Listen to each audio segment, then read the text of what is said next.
Let's get it started. Double O. Think like a rapper.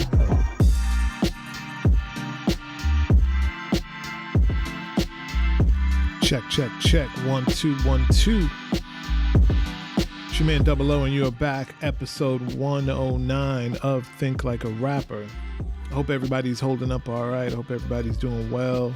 I hope everybody is letting themselves off the hook, not spending a ton of time worried about making your next move your best move. Sometimes you just got to be all right with today. I had the pleasure to sit down with journalist Jerry Barrow. I first met him when he worked at Scratch Magazine, which was a producer-centric magazine that I wish was still around, but he's now the entertainment editor for film and TV over at BET. And I really wanted to get him in to have some conversations about these IG battles that have been going on, these sound clashes, I guess you would say, what we think that they've meant for the culture and hopefully what they will help the culture do moving forward. I think that there's a lot of kids sitting at home with enough time on their hands that they hopefully get to explore the catalogs of some of the greats maybe that they haven't tuned into.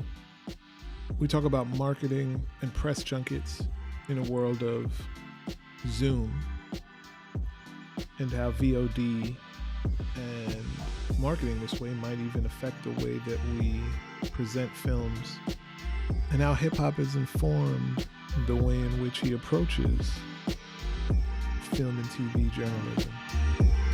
Jerry L Barrow, Think Like a Rapper, episode 109. Let's get it. You're actually getting super good money.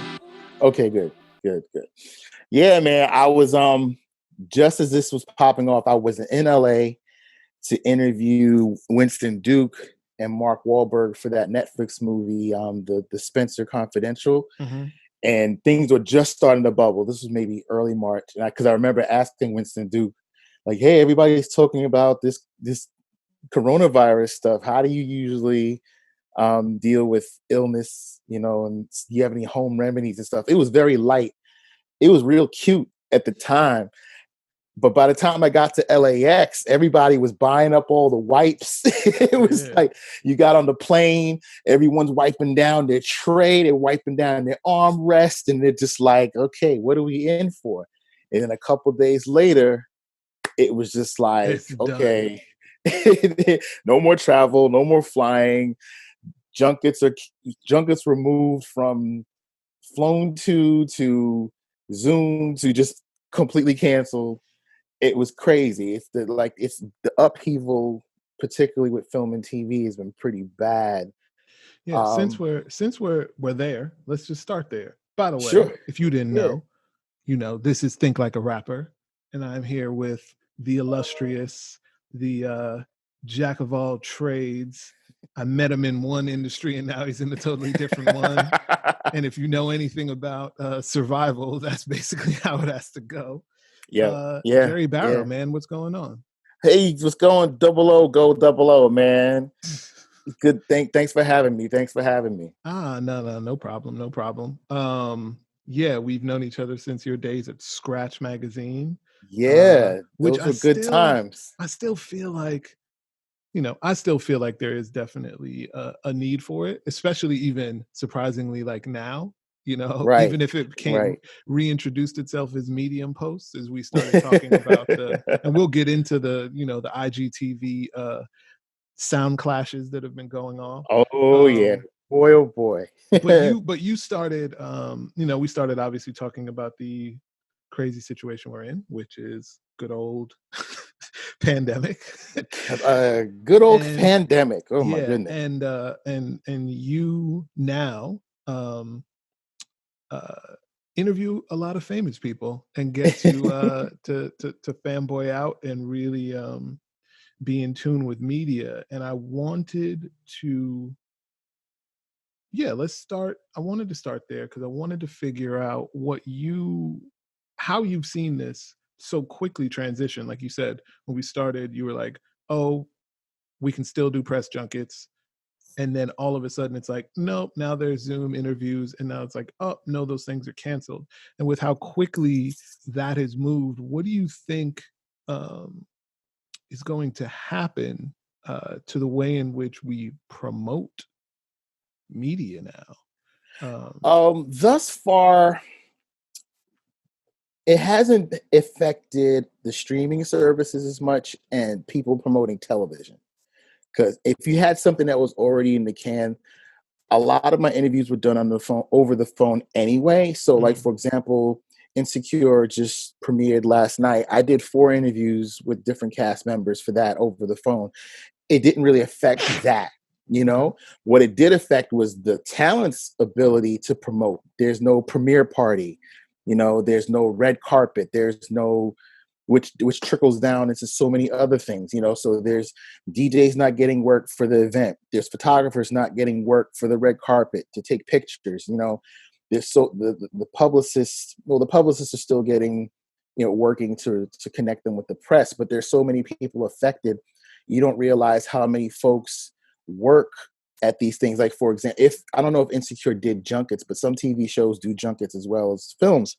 So like when Power came out, they did a whole junket with 50 and Lala and everybody. There are whole companies that produce those junkets. Because when you walk in, you got your camera set up, you got your lights, you got all these people on clipboards saying, okay, you go to this room next, you go to it's a whole production because you're there the whole day in a hotel just churning out interviews. That's a whole industry that's, been hit. They did attempt to do, they did do one. I did one over Zoom with Taraji Henson for her movie, the other Netflix movie, the Coffee and Kareem, and they did a kind of virtual junket with over Zoom, which wasn't bad. It was kind of cool in a way to have this kind of intimate one-on-one with Taraji in her house, and you're talking about her project, but she still, like most people now, are focused on what's going on, and that's been the biggest change when you're doing interviews. The talent isn't really as focused on the project because they're like, yo, I spoke to Kenya Barris for his upcoming show, Black as Fuck, Black AF. And the conversation again started with, how are you doing? Like, I gotten more how am I doings and how are you coping than I think I've ever gotten in interviews. And he's talking to me about stuff he's going through, because at this point, everyone's been touched by this in some way, shape, or form. If it wasn't someone in your family, someone who knows someone who's either had it, sick, or passed away from it. Yeah. It's that real, especially, I'm in New York, we're dang near ground zero for it now. 100%. My best friend's father passed away from it, so it's so real. So it's hard to separate that when you talk to talent about their project, especially No, sorry. Do you think that the way in which that stuff is unfolding now, by taking away all these assumed sort of status quo marketing tactics, right? For, like, if you think about the successes that have happened since kind of everybody's been stuck at home, you think about Tiger King, so many of these things exist with content first, it catches fire, and then you see the interviews, then you see the conversations start to happen. Do you think that this will expose the industry's sort of like smoke and mirrors, and that you never had to do those press junkets in the first place, and it essentially was just talent and actors and actresses sort of like schmoozing so that networks and other sort of relationships stayed connected, but they aren't necessary in a world where the fans or potential fans can find the stuff directly, or at least still through the tried and true way, which is like word of mouth. Like, do you think we can get Taraji back out the house after this if she's like, nah? Oh no, what you have to understand is she wants to get out the house. Of course. The talent, they want to be out with each other. You think about those Oscars post parties and those group shots that you see at the Emmys, they want to be out. They want to get dressed. They want to call their stylist and say, have me looking fresh. Yeah. You know, they don't want to give that up. I wouldn't want to give that up if that was the life I was accustomed to. I think even people who aren't in the industry are looking forward to just dressing up and going out, finally going to get a haircut. I think that plays a bigger part in the promotion than, you know, raising awareness. Yeah, do you need to do a whole bunch of interviews to raise awareness for a movie? No, but I think it's part of the process that some of them enjoy, and it employs a lot of people. And I don't see them pivoting away from that altogether. However, I do think they're starting to take, not that they didn't take social media seriously before. I think they're going to see it even more as an opportunity or option for talent to say, hey, can we just go on Instagram Live with you and talk about the movie there, as opposed to doing the flying you to LA Yeah. just to do a 4-minute interview. That was the biggest running joke for us, is that we spend 4 hours on a plane to sit in a hallway for an hour to do a 4-minute interview. And like, how does this make sense? But the studios have the money, so we're not going to complain. But it's definitely, I love the way it's forcing people to think differently about promotion and interaction. The fact that someone like Lena Waithe will get on Instagram Live with one of my colleagues, Danielle Young, and do an interview, I think that's dope. Would that have happened prior to this? Maybe, but this kind of forces the issue. Like, it might have been an afterthought before, where they first would have thought, well, just come to the junket, or we'll come by the office and we'll do something. But now this is the only option. So Yeah. I think, Yeah, I think it's good. I think it's doing something very interesting, like you said, which is and I often feel this way, break this into two pieces. It's like being an independent artist for so long. There are a lot of times in it when you're working at home, making records, doing all this sort of stuff. And because of the way the last 15 years has been, where you're no longer in a fancy studio, you're no longer sort of doing the the formal music industry stuff. It can feel like you're not even in the industry anymore, Mm, because you aren't connected to those, like, oh, there's this after party and there's this, even though you can go and have a show and have X amount of people show up, there is something that is directly connected to the cultural components of it, um, that I think are still needed. But I do wonder if, even though everyone can't wait to get back to that, we've been descending this sort of formality, or this formal way in which talent, entertainment in general, um, interacts with the public. And I feel mhm. like now this is like we've burst through that last sort of wall, right? Like, we're Yeah. seeing cats with no haircuts. You know, we get to see, like, The natural hair color, the gray beards. man, we're getting to see, like, where they decide to set the camera up in their crib. Like, no matter Right, right. how ridiculous some of these houses are, it's just like, Mm. really, you decided to do that there? Um, Yeah, you know, with bad lighting and just all sort right, of things. And right. I do wonder. I've always, and you can speak to this because you've lived through the transition. I've always lamented the access to talent that was created when the internet 2.0 sort of reached this phase where it was like, it's an assumption that if I tweet somebody, if I DM somebody, that they're supposed to respond, or Mm, that a fan is supposed to be able to talk to um, talent, when the allure and the desire to really dig in as a fan was created by the distance that used to mhm. exist. I'm of two minds about it. As a career writer, journalist, I definitely saw the plus side to having that direct access to talent, but I also saw the bad side. Like, so good side, I remember once years back, Orlando Jones had done a prank where he posted a picture of himself dressed like Medea, and he said that he was going to be the new Medea. And this is still when people hadn't really been able to discern what was real and what was fake on the internet. So anything you put up there was true. And obviously, if someone like Orlando Jones put it up there, it's got to be real. So people were in their feelings. And I'm looking at this and I'm like, I look at the calendar and I see this is April 1st. He's joking. This is a joke. And I tweeted to him and said, this was a good one, sir. Everyone else is going off, but I'm just like, bruh, that was a good one. You got us there. And he hits me back in DM. He's like, yo, thank you for being the only person to realize that I was kidding. And that opened up the dialogue for him to then come to the office. I was at the Urban Daily at the time. And we had a really dope, extensive interview just based on that interaction. So when you use Twitter and social media properly to connect, it's great.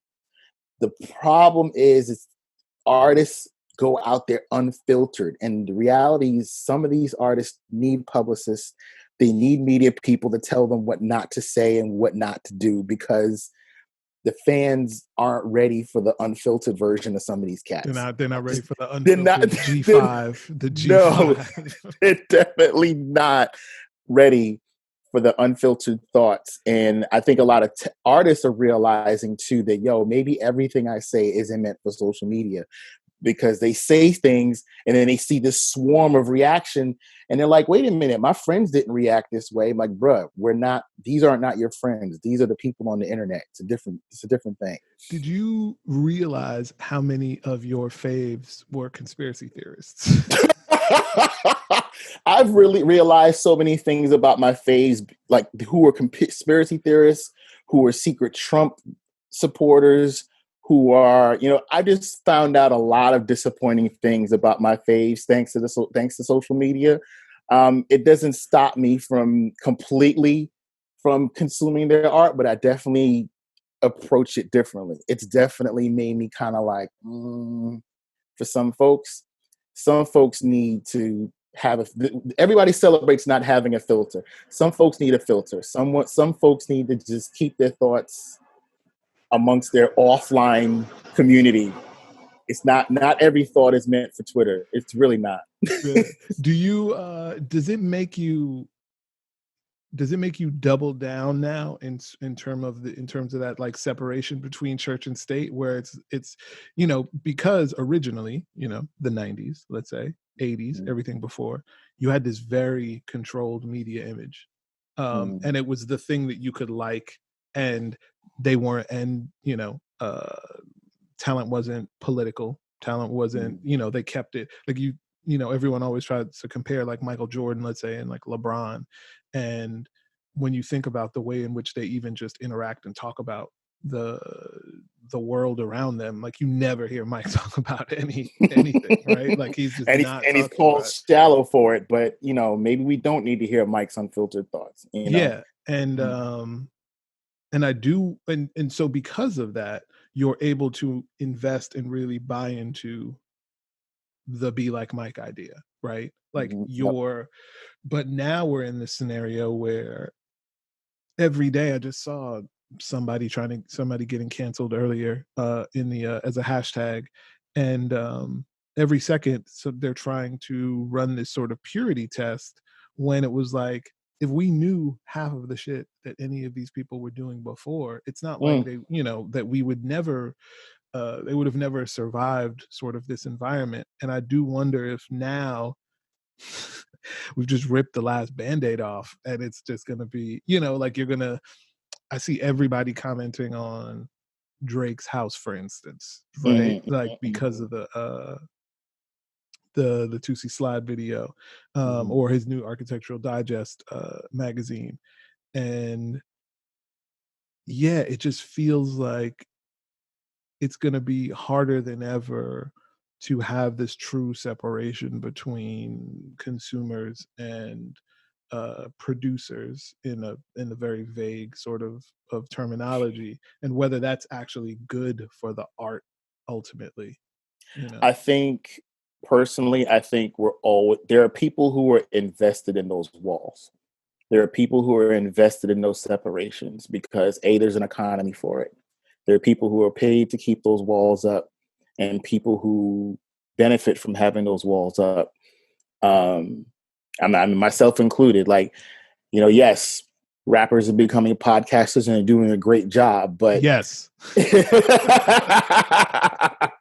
I still think we're going to always need, but you're still functioning as a journalist. You, Joe Budden, and everybody else, Talib Kweli, there still needs to be someone to ask the question that the average person won't ask, right? Whether that's coming from someone with the experience of being a performer who brings a certain je ne sais quoi. Nori is going to ask questions that I'm not going to ask because he was just in certain places and has certain experiences. And that's valuable. But I think my experience with 20 plus years covering entertainment gives me a perspective that the average person doesn't have. And I will ask questions the average person doesn't ask, who can follow someone on Instagram and tweet at them a question. There's no guarantee they're going to get an answer back. And there's no guarantee that the interaction they're going to have is going to be fruitful.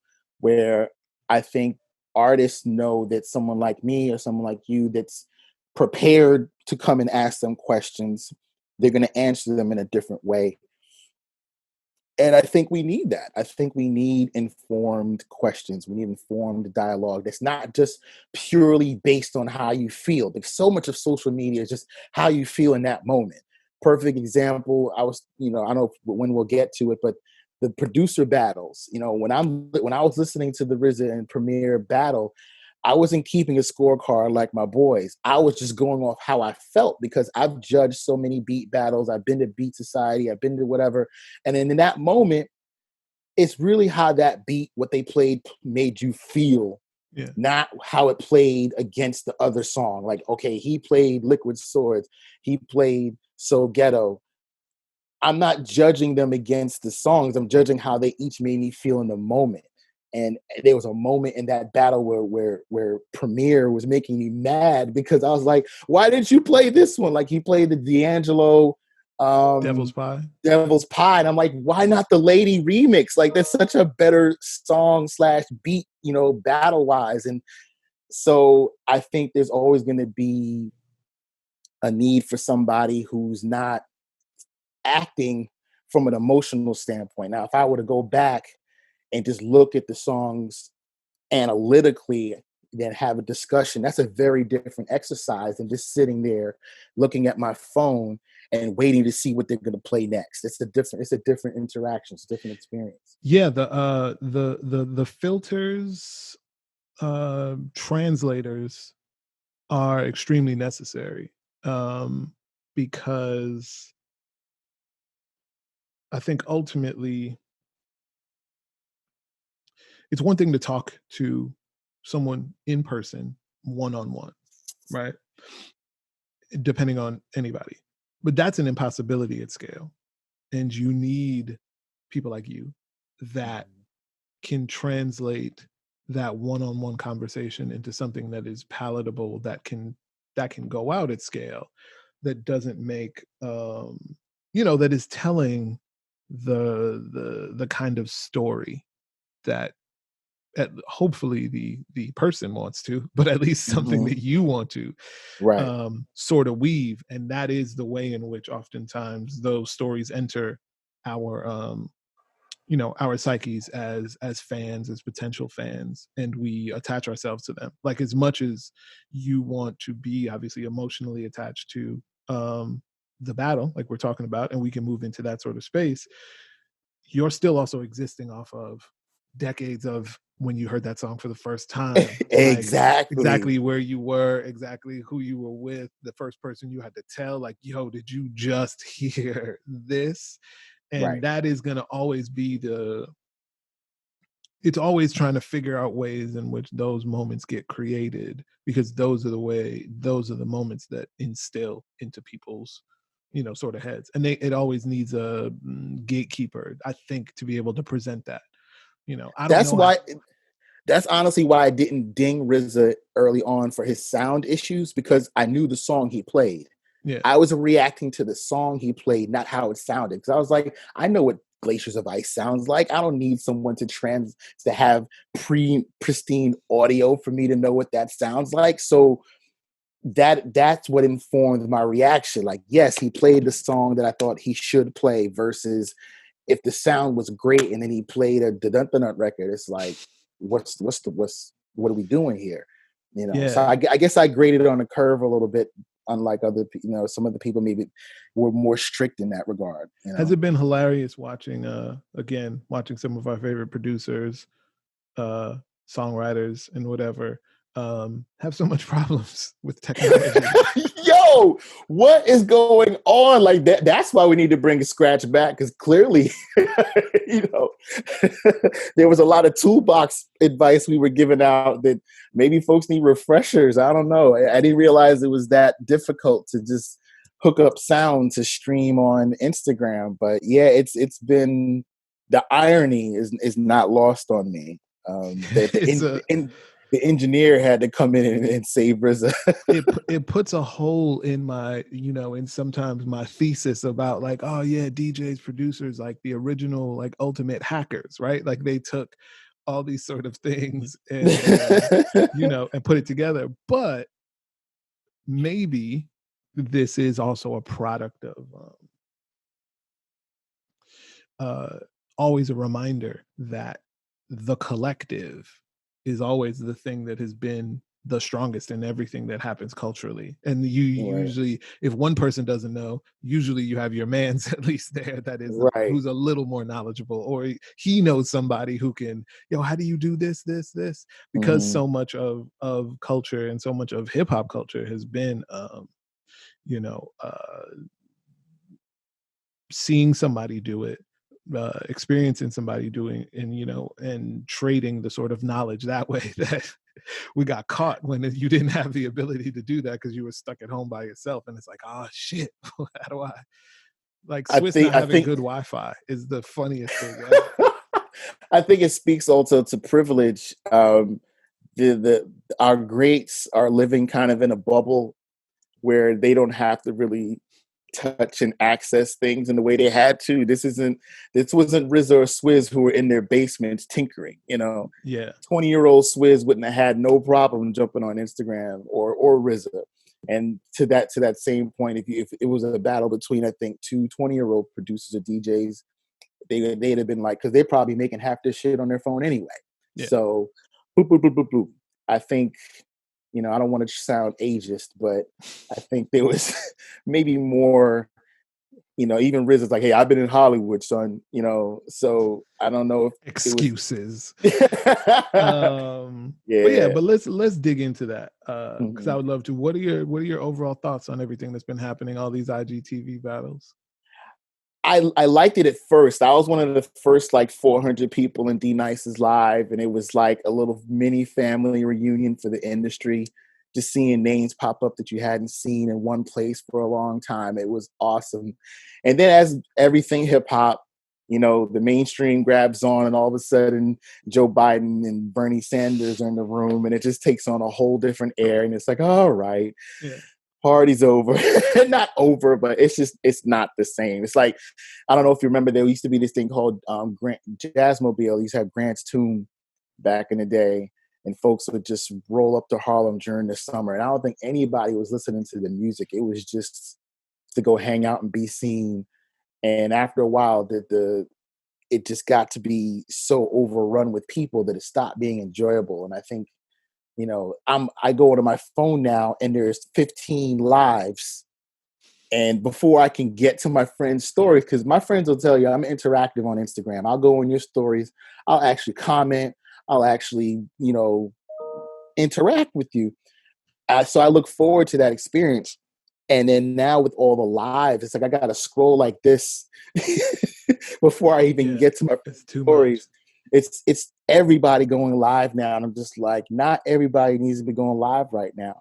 But that said, it's fun. It's a great outlet. If you have the time, I just wish I had the technical acumen, because I know there's a way to do it, but I haven't done it, to get my Instagram to stream to my laptop because I like to use my phone for too much stuff at the same Oh yeah, time. it's called And Instagram.com.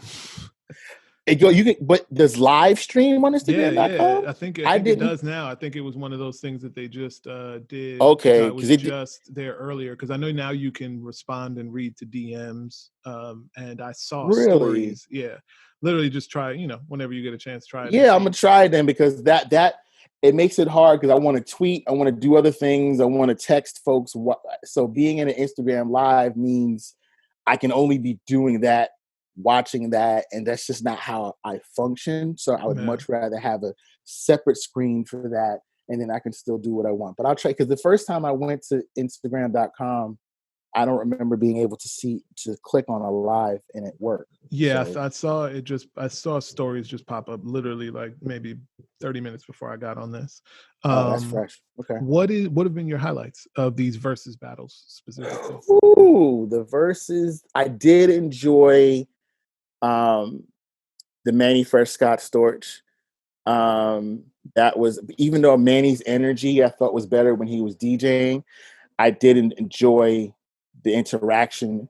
It was a little bit more respectful and organized. They've gotten progressively a little more organized, because I Way think one of the organized. early ones was who is it with Homeboy? He Talking about became a meme. the dream, and Yeah, the dream one. Yo, that one was out of control, man. I was like, come Sean on. Garrett, man. John Garrett, man, was like, oh, wow. Like, But bruh. that was like the first weekend of all of this. And I feel Right. like, who knows? He could have just been going through there was a whole lot that felt like it was going on there. And Right. they definitely were also not necessarily friends. Yeah. There And wasn't a mutual respect thing there. yeah, and I Like with don't think RZA and that, Primo. I don't think that should be one of the, this is not the time to unite in a versus battle to try to shit on each other. What's been so interesting to me, even though the layman may never get it, is and it really happened with the Sean Garrett and Dream one, was like, oh, so many of these, what's scary about it is how many of these versus battles are playing the same songs because everybody is interconnected, right? Yes, So it's yes. like Swiss produced this record, Sean Garrett wrote it, but then there was like a dream verse on it. I'm not a dream, because I remember, I literally think I saw this. It was like it was a record I think that Sean Garrett wrote that T-Pain had a verse on, that somebody else, I forgot who it was, like that also had a versus battle produced, and it was just like, the collective is so very interesting. And I don't know if people will get it, the fans, the laymen that don't necessarily understand the inner workings of the industry will get like how much it takes to actually make these records as big as they are. Because it's like, if Beyonce wanted to do a battle versus somebody, right, she'd be playing these records, but you're like, wait a minute, so you only sang this because this person wrote this person produced this person did, but I've found that interesting,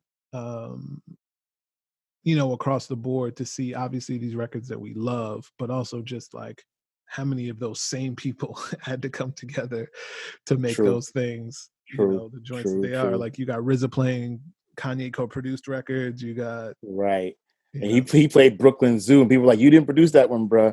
And then, that wasn't you at all. I thought about that when Storch was playing his, and I'm like, okay, so now if Dre ever came down from the mountaintops to do one of these, he's going to end up playing half these records that Scott Storch is playing now. But he's also going to be playing records that Mailman co-produced, records that Warren G co-produced and Daz co-produced. So it is focus. Like, there are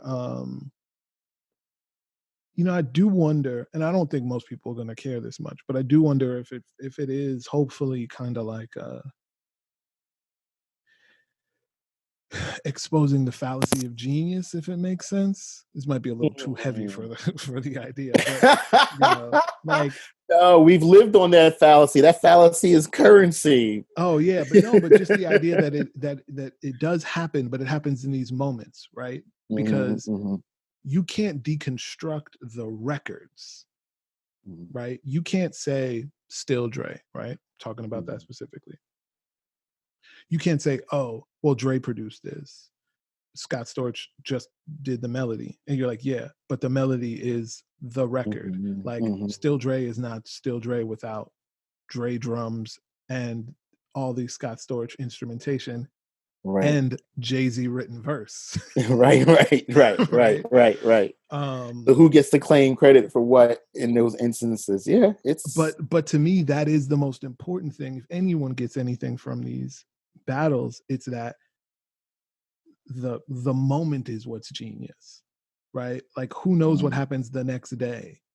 Scott might not have those same melodies in his head. You know, Dre might have loaded up a different drum track and it becomes a totally different record, or even 3 hours later.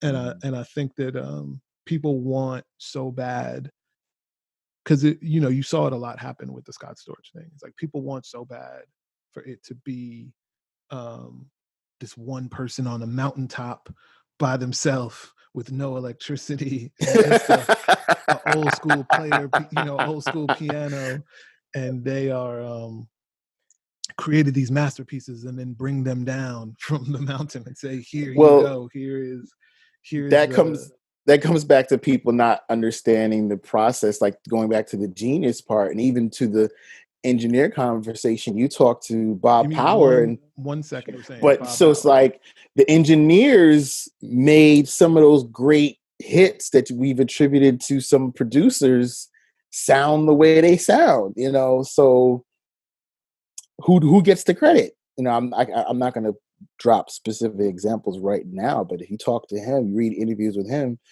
some records that you love, he went back and made those drums sound right, made the sample sound right. When the producer left the studio, it was not what you thought. It's not what you got on the record. So, yeah, I think, you know, I talked to a lot of young people, and I remember I was with Ill Mind at one of his Pass the Aux, and it was something that we couldn't stress enough.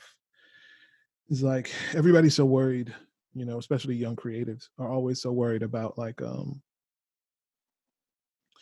how do I get on? How do I get put on? Who's the person that I have to find? If I just let this person hear my beat, it would be so much easier. And the most important thing we can always sort of stress is like everybody next to you are the most important people that you could meet, all the other participants. And because that is the way, again, you know, that sort of collective genius that has made these amazing records is what it takes to make it to the next level. It's not a handout.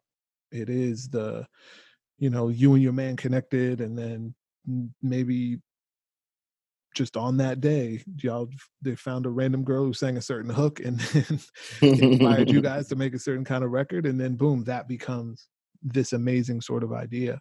But it doesn't happen all the time just with somebody just sitting in, you know, sitting on the mountaintop by themselves. Collaboration is key, and it speaks to the times we're in now, because you know everyone's working from home and we're collaborating a little bit like this, but sometimes there's no substitute for actually, and I can't believe I'm saying this, but for being in the office and talking to your colleagues. Certain ideas come around just from standing around and talking shit. That was 80% of my experience at the Source, was just us being in the hallway and someone would be playing a song out of their office and we would start a conversation and it would just go back and forth. And then we'd say, hey, we should do this. And the next thing you know, that's what's in the next issue.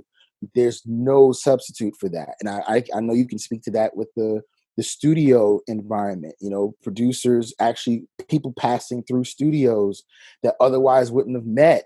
You know, oh, so-and-so's in studio A. Let's see what they're doing. Oh, so-and-so's in studio B. And next thing you know, these song collaborations happen that otherwise wouldn't have happened. I just think we have to find a happy medium, because some days I do want to work from home. Some days, like today, I do not want to be commuting to anybody's office.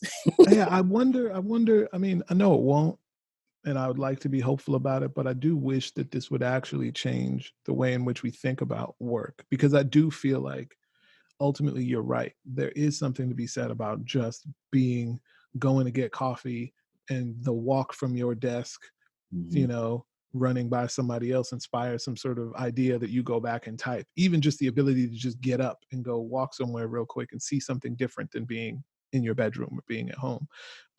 Right. But it doesn't need to be there every day, you know, because I think that that's when it wears on you, because the monotony does break. And, you know, maybe we do need to have some real fucking Wild Out Wednesdays or something where you're just like, or work from home Wednesdays, or something that you can, you know, I remember every time. Have you ever been to like Spain? You ever been to Spain? No. Okay. So like that was the first place that I ever went to where you were just like, wait, everything just stops in the middle of the day and everyone just goes home and kicks it and it just turns off. And then they go back a couple hours later and just, you know, restart it. Like a siesta is such a very interesting concept. And granted, there are not, you know, the battle always is, you talk about these countries that theoretically are living a better life, right? But then there are also sometimes the countries that are also always on the verge of collapse. Because they're the ones that are always, they're so chill that they don't have the sort of get rich or die trying, you know, American mindset that I've just got to burn myself into the ground with these 80-hour weeks and then I'm going to get to the next thing. And but that is where innovation comes from. And I wonder if we can find a balance, or if we just have to live with the reality. I hope we do. I wonder how far people have to commute in Spain to get back home. But to that point, it always reminds me of this old anecdote I remember hearing about a fisherman. You might have heard this, where he's on the beach, he's catching a couple of fish, he's got just enough to eat. This outsider, entrepreneur-minded guy says, well, you know, if you caught 10 fish, you could keep the 4 for yourself and sell some. And then once you sell some, you could, you know, buy a bigger boat, and then you can go out and you can get more fish, and it'll give you more fish to sell. And then you can, and he keeps building on this thing. And the guy's listening. He said, okay, to what end? He said, well, then you can retire. He's like, well, as it is right now, I only fish for an hour a day. I should catch enough to eat, and I chill for the rest of the day. So what are you asking me to do right now to upheaval my whole life? And it just speaks to how much we put emphasis on, you know, amassing wealth so that we can relax when folks are just relaxing already. But that life is so kind of tenuous, because if one day, you know, there aren't enough fish, you're screwed. If you don't have a stockpile, it's over. Right. So that leads to that capitalist mindset of, well, we got to hoard and keep stuff for a rainy day. America has sold people this idea of saving for a rainy day, but we're all still living check to check. So who's lying? You know, so exactly. who's telling the truth? They're telling you, you need to go out and work this 9 to 5 and get a degree and just so you can, you know, be stable. And we've seen right now, nobody's stable. Nobody. Everybody was a check away from being unstable. So now you're seeing all the threads getting pulled. They're out of work. The landlords aren't getting rent. The landlords are about to be backed up on their payments. And it's just going to keep escalating. So we're seeing the fallacy of the capitalist system right now. But I also think what we're seeing is hopefully the people that are paying attention, because I know unfortunately, a lot of people are tuning out because they just, for their mental well-being, have to. We really get to see the way in which the system works, right? Like we really get to see, like, oh, so if I don't go to my job, even if it's as, you know, working at Starbucks, or if my delivery job doesn't work, then this thing doesn't happen, then this thing doesn't happen. Right. You know, like if your restaurant did not sign up for DoorDash and doesn't have an ability to have delivery people, then you're done, you know, because you're not going to have any sort of customers. And the post office, we're about to see the collapse of the damn post office. Yeah. Not that I mail that many letters, but I like knowing that there's an option to mail my taxes or you know, to get, you know, a birthday card if I need to. And we're about to see that in being jeopardized. Yeah, I think this is I think this was a necessary, maybe not this way, because obviously you hate when death occurs. But the overall situation I think we're going to see is a moment that we actually finally get to chin check the system, right? Because we all none of this stuff this is me being weird, not weird, but whatever. None of this stuff is real, right? Like it's all narrative, it's all story.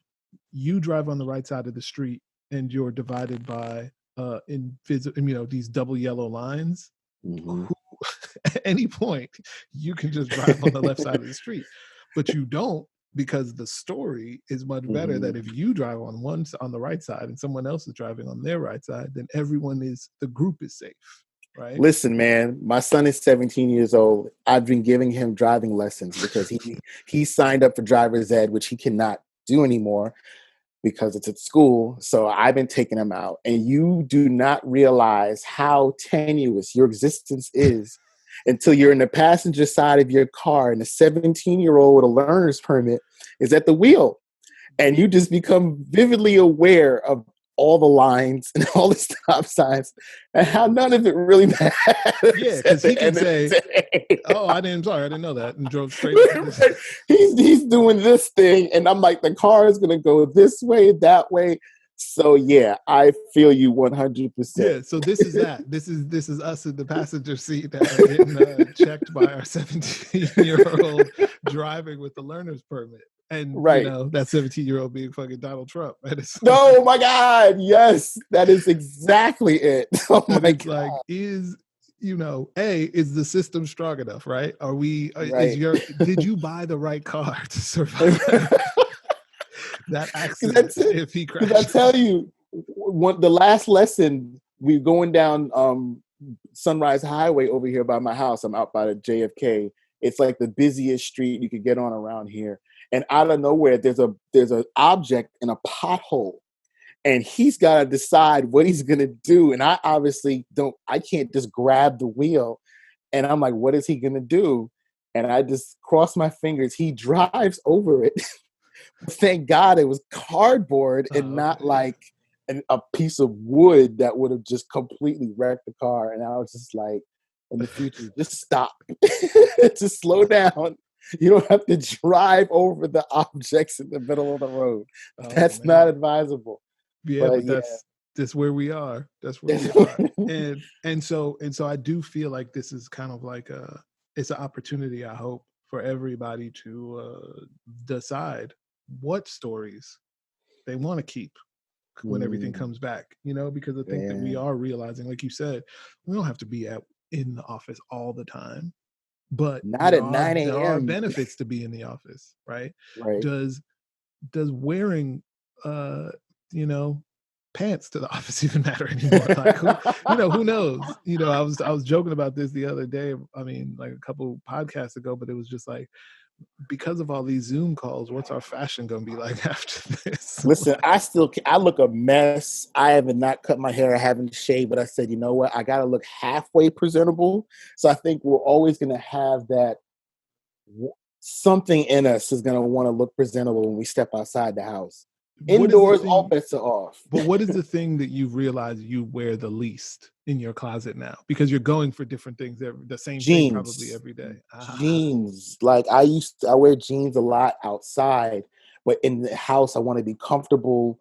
So I've been wearing more sweatpants than I've ever worn in my life. Like I rotate between like 3 different types of gray sweatpants.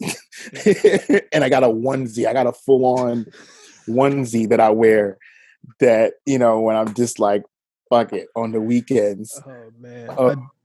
I do wonder. It's funny because, jeans was also the thing that that I wear the least now as I've turned like, I think it started like when I was like 38, 39, but even into my 40s now, it's just kind of like, no, I'm just going to wear some Walmart tech pants or whatever and get things tailored that look good, but they are super comfortable and are also super durable. I think that's the other thing too, is like you realize that you're going to need more out of your clothes as time goes on, because when you make that run to, the grocery store, I'm sure you're not wondering like, oh, now it's jeans time. Well, I have this pair because I make a point of changing my clothes. I have outside clothes and inside clothes. Oh So, yeah. I mean, we definitely have to be doing that. so I have a pair of jeans that I wear outside when I'm going to the store, but when I come back in, they come right off and it's right back to the sweats. Like I don't even let them marinate in the house for too long. Do you now realize in your statement that your grandparents were always right? Oh yeah. Well, I've always been the no jeans on the bed dude. Like Okay. never, like that was ingrained in me. It just felt weird, especially since if I know I've been on the subway, there's no way I'm sitting on the subway and I'm coming home and sitting my dirty ass on my bed. That's just not happening. But I might pass out on my couch for sure. I might sit at my kitchen table in my jeans, but not my bed. No. But yeah, I definitely the inside outside and I used to not be as much of a stickler for taking the shoes off when you came in the door, but now it's like shoes off at the door. Don't even do not pass go. It's so funny because it just makes, there's so many formal cultural things that a lot of people, especially in America, were just like, whatever. And now you're like, everyone is a little bit more Asian now. Or a little more West Indian, a little more Asian. Exactly. Yeah. No, I agree. But I like to end it with this because I don't want to keep you on too long, especially since it seems like you have some extra driving instruction that you have to do because you didn't say anything about parallel parking yet, and I know that's going to be. We tried some head-in parking in one spot, but he's got some time to go before we do that. But yeah. Even in this time, I feel like hip hop has taught us so much that we kind of can apply outside of just listening to music and rappers. And I wanted to know what comes to your mind when you think about things that hip hop has taught you that you use in your everyday life. Wow, that's a great question. Things that hip hop has taught me. I think it's being able to pull from multiple places, especially now in my current work. Covering film is it's fun, it's great, but it's not the same as covering music. But hip hop, we got along and we evolved because we took pieces, the sampling culture. We took things that weren't meant to be used in this way, not even just musically, but like fashion. We took things that weren't supposed to be used in that way and we adopted it to use for us in the way that we wanted. We weren't supposed to be scratching on turntables. Trust me, my father, God bless him, the first time I tried to do that shit was like, what the hell are you doing to my turntable? So in my interviews, in my film, I always try to look for an out of the box approach that has nothing to do with the movie to make the interview different, which is why, for example, when I went to interview Jim Carrey for Sonic the Hedgehog, my question was about the Living Color Super Bowl halftime show, which a lot of people didn't realize that their live special incentivized the NFL to get Michael Jackson to perform then the following year. So that to me is an example of how hip hop has just taught me how to think outside the box and to connect the dots in culture. Just because someone is doing one thing here doesn't mean that they also don't run a restaurant or the guy is not also a mechanic or, knowing that Heather B is a dope bartender, or a chef or, just being able to accept and acknowledge and embrace that folks evolve and do different things, which is, what I'm doing, not that I don't, engage myself with hip hop at all anymore, but in my 9 to 5 work, it's focused on film and TV, but 50 Cent has how many shows out right now? Like there's no lines. There's no line. We can't say anything is just hip hop anymore. Yeah. No. Have you interviewed Jon Favreau before? No, okay. Not yet. When you do, it'll be ask him about his DJ career. Really? Okay. Well, yeah, because I know he does. I know some friends that have like just been to. He DJ'd. what's his name? Like Jerobi when he was doing those sort of like chef Yeah. pop events. Like yeah. Tribe Taco Tuesdays. Wow. Exactly. John Fat. Wow. Okay. No, I'll definitely. Yeah, I had the more fun talking about music with Samuel L. Jackson than movies. No, Some of my sure. favorite interviews have been him talking about music. So, yeah, that's the one thing. I don't know if that answers your question, but No, definitely. I mean, I think it's so funny because I've been asking that question now. We're on episode 9, but it has yet to be the same. And that's what that's I think a testament to how strong the culture now is, and how not only it affects people differently, but how it's woven its way into I think everything that we do. But man, thank you so much for your time. Thank you, and hopefully I'll have something to invite you on soon if all things goes well. Oh yeah, let's do it. There's nothing but just giving Zoom money at this point. Might as well just